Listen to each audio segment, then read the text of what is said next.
नमस्कार, स्वागत है आपका। आप देख रहे हैं सिंहासन। मैं हूं आपके साथ विवेक शांडिल्य। 2027 की सियासी रणभेरी उत्तर प्रदेश में बच चुकी है। वक्फ बोर्ड से जुड़े विवादों पर योगी सरकार विपक्ष आमने सामने है। दोनों पक्ष अपने अपने सियासत के हिसाब से मुद्दों को जनता के सामने रखने की पुरजोर कोशिश कर रही है। इस बीच सबसे मुख्य विपक्षी दल उत्तर प्रदेश में समाजवादी पार्टी के मुखिया अखिलेश यादव का महिला आरक्षण को लेकर नया रुख सामने आया है।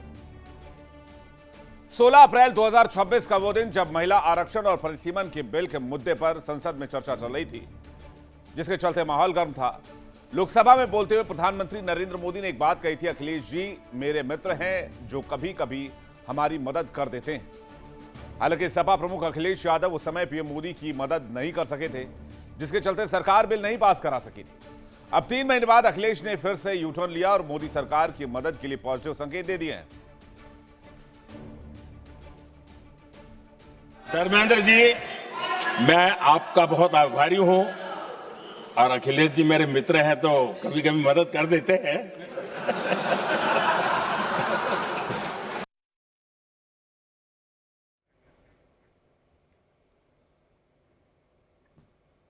दरअसल उत्तर प्रदेश विधानसभा चुनाव की सियासी तपेश के बीच सपा प्रमुख अखिलेश यादव ने महिला आरक्षण लागू करने और परिसीमन बिल के जरिए उच्च सदन में सीटें बढ़ाने की मांग की है। उन्होंने ये बात महिला संगठनों से मुलाकात के बाद कही। ऐसे में सवाल है कि 3 महीने के बाद अखिलेश यादव महिला आरक्षण और परिसीमन बिल पर क्या यू टर्न मार रहे हैं। अखिलेश यादव 3 शर्तों के साथ महिला आरक्षण बिल के समर्थन में आने के संकेत दे रहे हैं। उन्होंने एक्स सोशल मीडिया पर पोस्ट किया, परिसीमन बिल के माध्यम से उच्च सदन में भी सीटें बढ़ाई जाए, पीडीए की महिलाओं का उचित प्रतिनिधित्व सुनिश्चित किया जाए, 2027 के यूपी विधानसभा चुनाव में ही लागू कर दिया जाए महिला आरक्षण तो ज्यादा बेहतर है।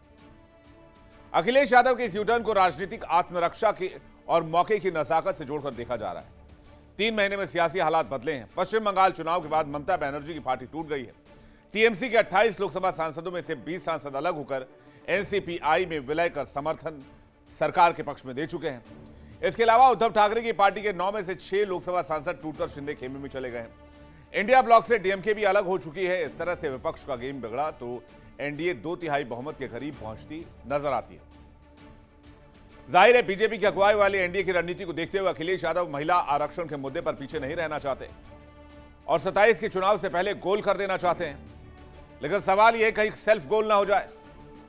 हालांकि इसकी वजह यह है कि जब अप्रैल में उन्होंने दोनों बिल का विरोध किया था तो बीजेपी ने उन्हें महिला विरोधी कटघरे में खड़े करने की कोशिश की थी। 2027 के विधानसभा चुनाव को देखते हुए अखिलेश यादव किसी तरह का कोई जोखिम नहीं लेना चाहते, क्योंकि वो न सिर्फ हाल के चुनावी नतीजों का आकलन कर रहे हैं, बल्कि 2027 में उत्तर प्रदेश में महिलाओं की भागीदारी चुनाव में कितनी जबरदस्त तरीके से हो सकती है, उसका इंपैक्ट क्या हो सकता है, इसकी रूपरेखा भी तैयार कर रहे हैं। तो क्या अखिलेश यादव आधी आबादी को अपने हिसाब से कन्विंस कर पाएंगे? बातचीत करने के लिए मेहमानों का एक बड़ा पैनल हमारे साथ जुड़ रहा है। डॉक्टर पूजा मिश्रा हमारे साथ जुड़ रही हैं, Samajwadi party spokesperson. Doctor Ram Pandey हमारे साथ जुड़ रहे हैं, कांग्रेस के प्रवक्ता। आलोक पांडे हमारे साथ जुड़ रहे हैं, पॉलिटिकल एक्सपर्ट। आप सभी का बहुत बहुत स्वागत है। पूजा जी, पहला सवाल आपसे ही है, ऐसा क्या हो गया 3 महीने में कि अचानक से आधी आबादी की याद माननीय श्री अखिलेश यादव जी को आ गई, Samajwadi party supremo?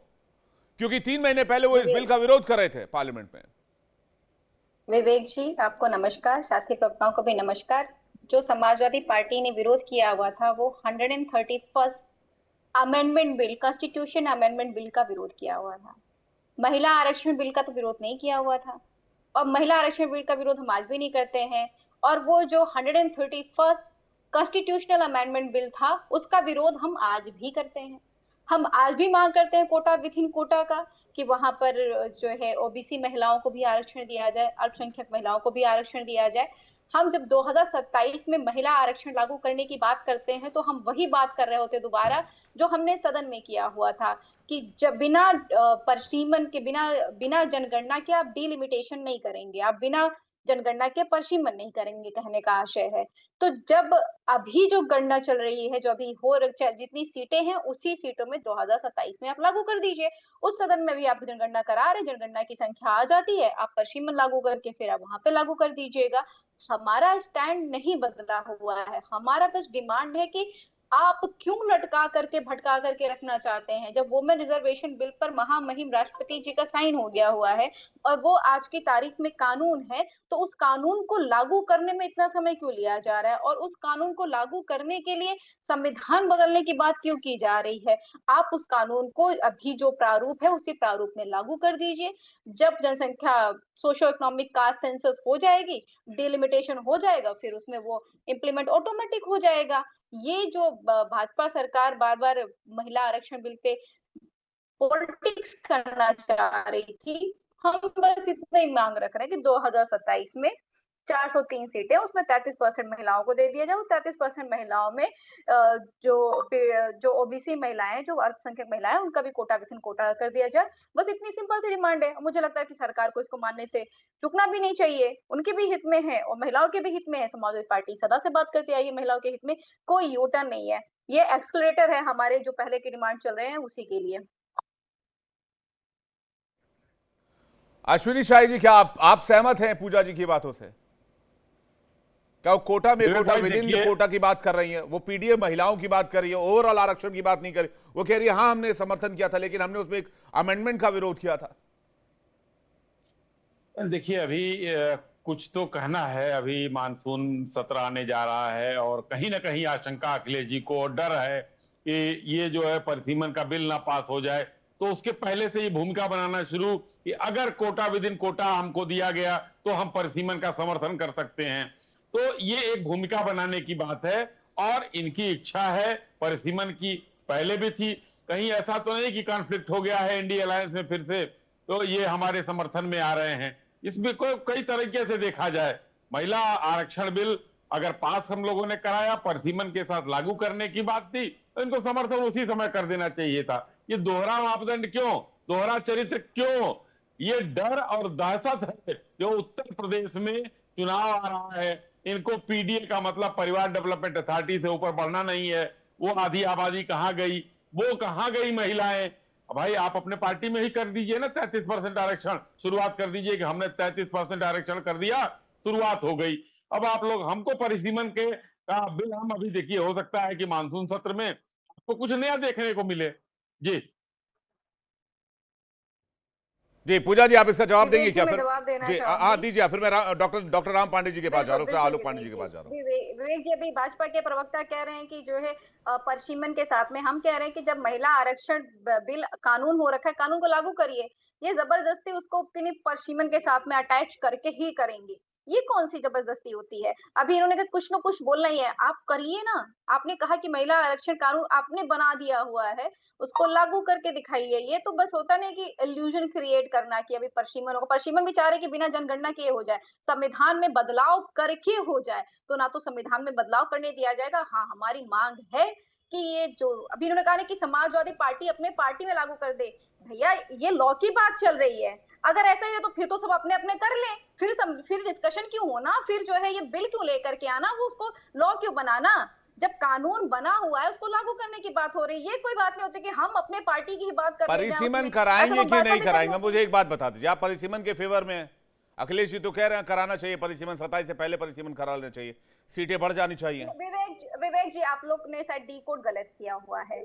Samajwadi party का कहना है कि आप विदाउट सेंसस आप परिसीमन नहीं कराएंगे। आप सेंसस करा रहे हैं ना, सोशो इकोनॉमिक कास्ट सेंसस कराइए, परिसीमन कराइए। विदाउट तो चल रहा है सोशो इकोनॉमिक कास्ट सेंसस हम, हाँ, without socio economic caste census नहीं होना चाहिए। उच्च सदन में जो है आप परिसीमन करा करके लागू करें। 2027 का चुनाव आपके सर पे पड़ा हुआ है। आप जलेबी की तरह कर दिया पूजा जी आपने, एकदम जलेबी की तरह घुमा दिया। मैं भी उसमें फंस गया, उलझ गया हूं एकदम, समझ में ही नहीं आ रहा। कह सकते हैं जलेबी की तरह। कहां अखिलेश जी भी इस मुद्दे को समझने के लायक, हम समर्थन में, हम नहीं समर्थन में, हमको उस क्लॉज में दिक्कत है। वो वाला क्लॉज वाला थोड़ा सा उसको नीचे करके हल्का सा उस क्लॉज को ऊपर कर दीजिए।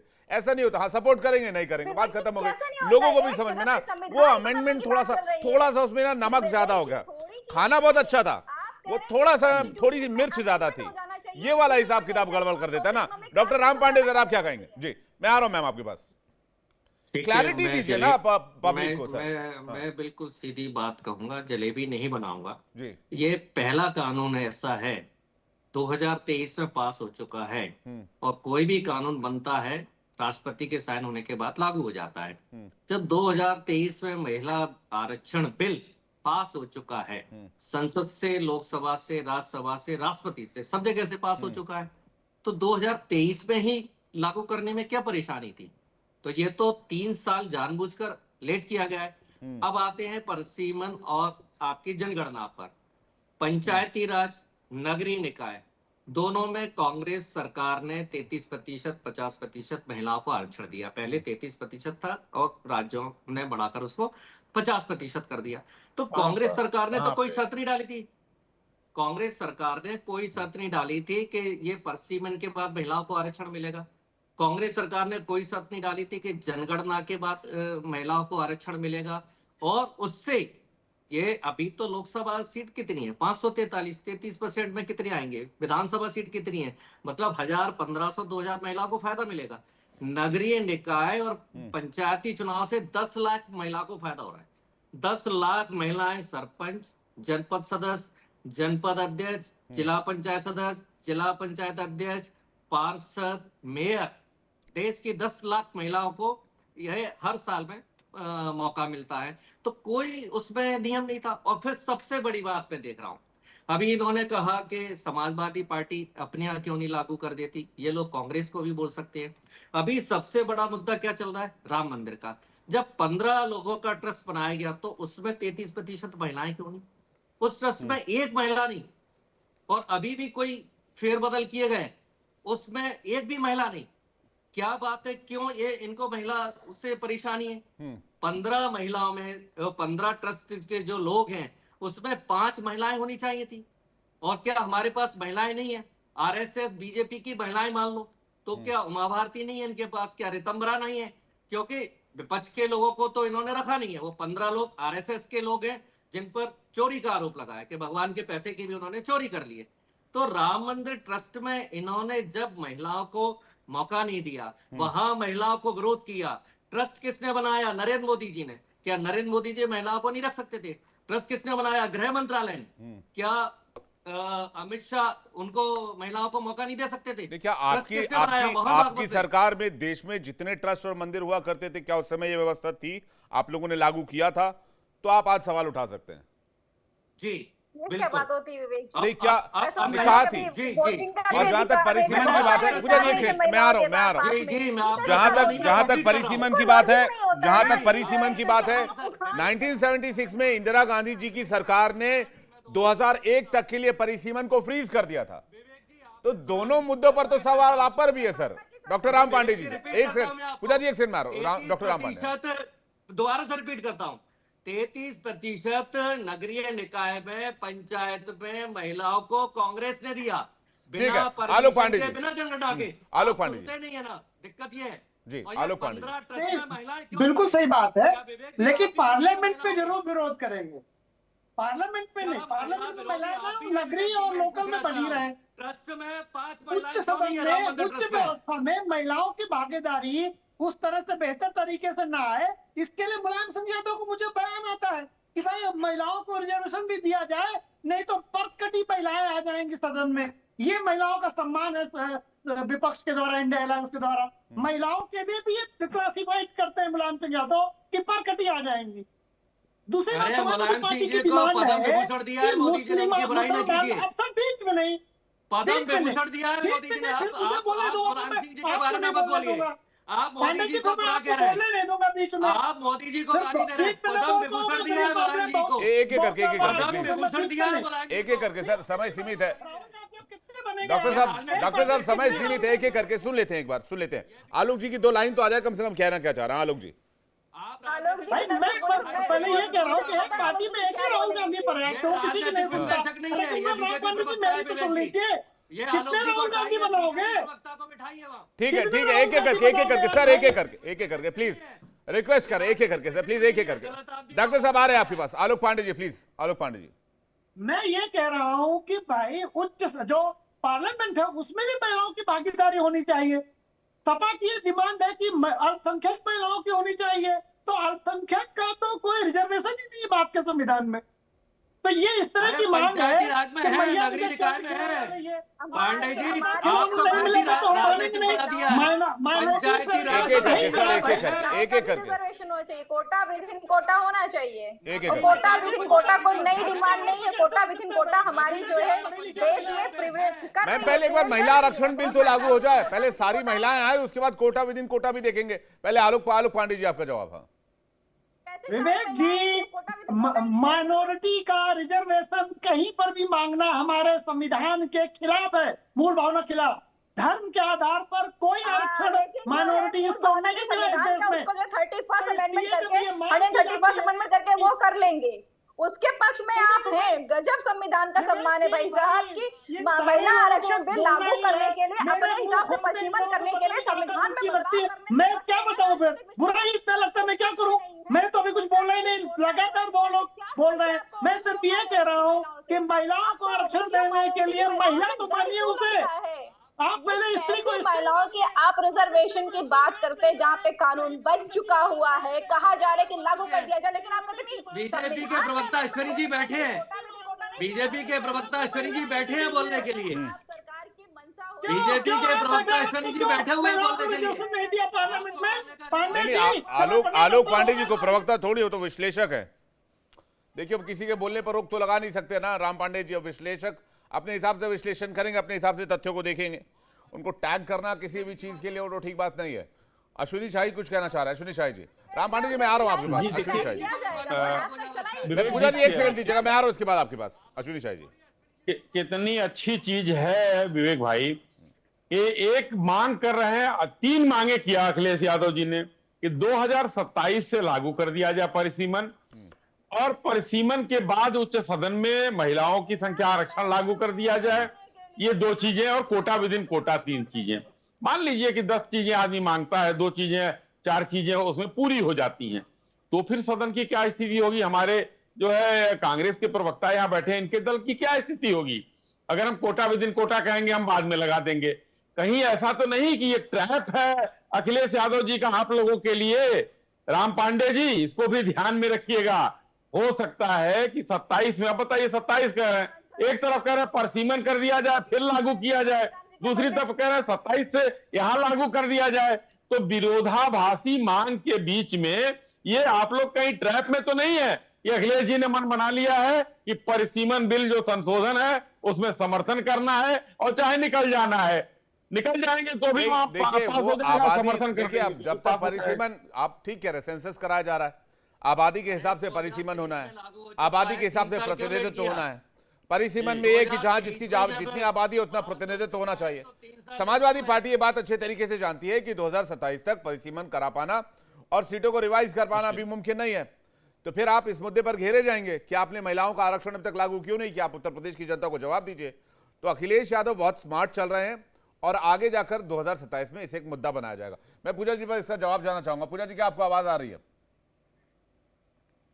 राम पांडे जी कुछ कह रहे थे आप जी। हाँ, मैं तो यही बोल रहा हूं कि जब कानून 2023 में पास हो चुका है, 3 साल लेट करना नरेंद्र मोदी और अमित शाह के द्वारा ये साबित करता है कि ये महिला आरक्षण बिल लागू नहीं करना चाहते हैं। कांग्रेस की सरकार थी तब भी नरेंद्र मोदी जी, अमित शाह जी, उमा भारती जी, राजनाथ सिंह जी, सबने विरोध किया था कि महिला आरक्षण बिल लागू नहीं होना चाहिए। अभी मजबूरी में 2023 में पास करा दिया। सर आपने तो 25 साल के लिए परिसीमन फ्रीज कर दिया था, 1976 से लेकर 2001 तक। परिसीमन का कोई आधार ही नहीं है।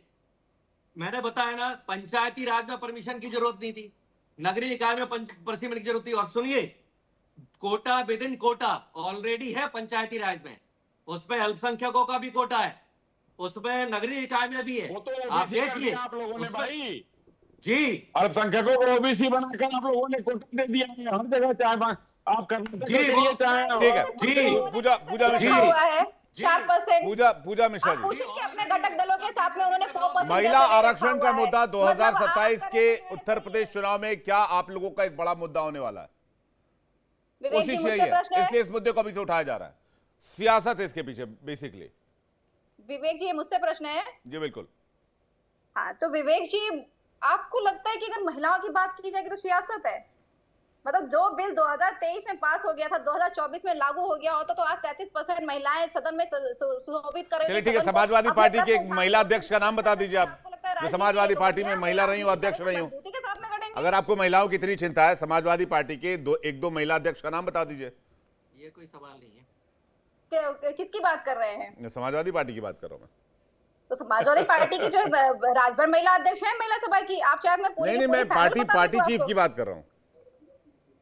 समाजवादी पार्टी का जरूर कब हुआ है? क्या पूजा मिश्रा कभी समाजवादी पार्टी की चीफ बन पाएंगे? क्यों नहीं बन पाएंगी पूजा मिश्रा? संभव ही नहीं है। डॉक्टर पूजा मिश्रा जो है छात्र संघ अध्यक्ष रही है, ऐसे परिवार से आते हैं जिस परिवार ने वोट के अलावा कभी कोई पॉलिटिक्स नहीं की। डॉक्टर पूजा मिश्रा नेशनल स्पोर्ट्स पर्सन है, 30 साल की उम्र में। आप क्या चाहते हैं? होता डॉक्टर पूजा मिश्रा ठीक है, सदन में आलोक भी है, पांडे जी। होता डॉक्टर पूजा मिश्रा आगे भी हमारे सबको जो है अवसर है। नहीं, अगर महिलाओं की इतनी बात हो रही तो महिलाओं को आगे रखना भी चाहिए ना पूजा जी। सिर्फ कहने से थोड़ी होगा, करके दिखाना होगा। ये मुद्दा देखिए, ये मुद्दा आप लोग लेकर जाएंगे कि भाई मौजूदा सरकार ने कुछ नहीं किया, मौजूदा सरकार महिला विरोधी है। क्योंकि बीजेपी की जीत का फॉर्मूले में सबसे बड़ा जो बैकबोन रहा वो महिला वोटर्स का रहा है। आलोक पांडे जी। विवेक जी, लेकिन इसका आधार सिर्फ ये नहीं रहा कि महिलाओं को चुनाव में आरक्षण दे दिया जाए। महिला वोट बैंक पाने के लिए अथक प्रयास करना पड़ता है, लॉ एंड ऑर्डर मेंटेन करना पड़ता है। जाति और धर्म देखकर कानूनी कार्रवाई नहीं और करनी और नहीं करनी पड़ती। दंगे पर मुसलमानों को बचाना और महिलाओं को बचाना, महिलाओं के ऊपर आरोप हो जाए और महिलाओं के लिए कोई कार्य न करना, ये करके समाजवादी पार्टी वोट पाना चाहती है महिलाओं का। कि हमको आरक्षण के लिए मांग कर देगा, महिलाओं को वोट दे देगी, को प्रवक्ता बना देगी तो महिलाओं को वोट दे देगी। सपा के समय में गुंडा राज रहता है, महिलाओं को वोट देगी बड़ी मात्रा में। क्यों नहीं देंगी? भर भर के दे रही है और भी देंगी, उनकी पूरे देने की इच्छा है। आप 10 बार मांगने जाएंगे भाजपा के लिए तब भी नहीं देंगी। सवाल ही नहीं। समाजवादी पार्टी के तो गुंडे और महिलाओं को तो किस तरह से शोषण करते हैं, और समाजवादी पार्टी के मुखिया। नहीं, ये तो बड़ा गंभीर सवाल उठा दिया आलोक पांडे जी ने। भाई आप कितना भी सपोर्ट कर लीजिए, लेकिन एक जो एलिगेशन रहता है, आरोप रहता है आपकी शासन में माफिया और गुंडों को लेकर, जो आरोप आप पर लगे, वो आपके लिए एक बहुत बड़ा चैलेंज है पूजा जी। इसमें तो कहीं कोई दो राय नहीं, आप कितनी भी कोशिश कर, लेकिन वो ये कह रहे हैं कि महिलाएं आपके साथ नहीं आएंगी। ये जो है बैठ करके मुझे जो है 4 पुरुष समझा रहे हैं कि महिलाएं वोट कैसे देती है, जिसका राजनीतिक करियर 18 साल की उम्र से चालू हुआ है। भारत की आजादी के बाद पहली महिला शासन अध्यक्ष थे। हमें पता है 4 पुरुष कहने का क्या मतलब है पूजा जी? ये तो कमाल की बात हुई। हम कोई मंगल ग्रह से थोड़ी ना आए हैं, हम भी तो महिलाओं के बीच ही रहते हैं ना। घर में माता हैं, बहनें हैं, रिश्तेदार हैं। हम कोई बुध ग्रह से आ रहे हैं क्या? प्लूटो से आ रहे हैं क्या हम, कि वहां सिर्फ पुरुष रहते हैं और हम महिलाओं को नहीं समझते हैं? ये तो कमाल की बात हो गई पूजा जी।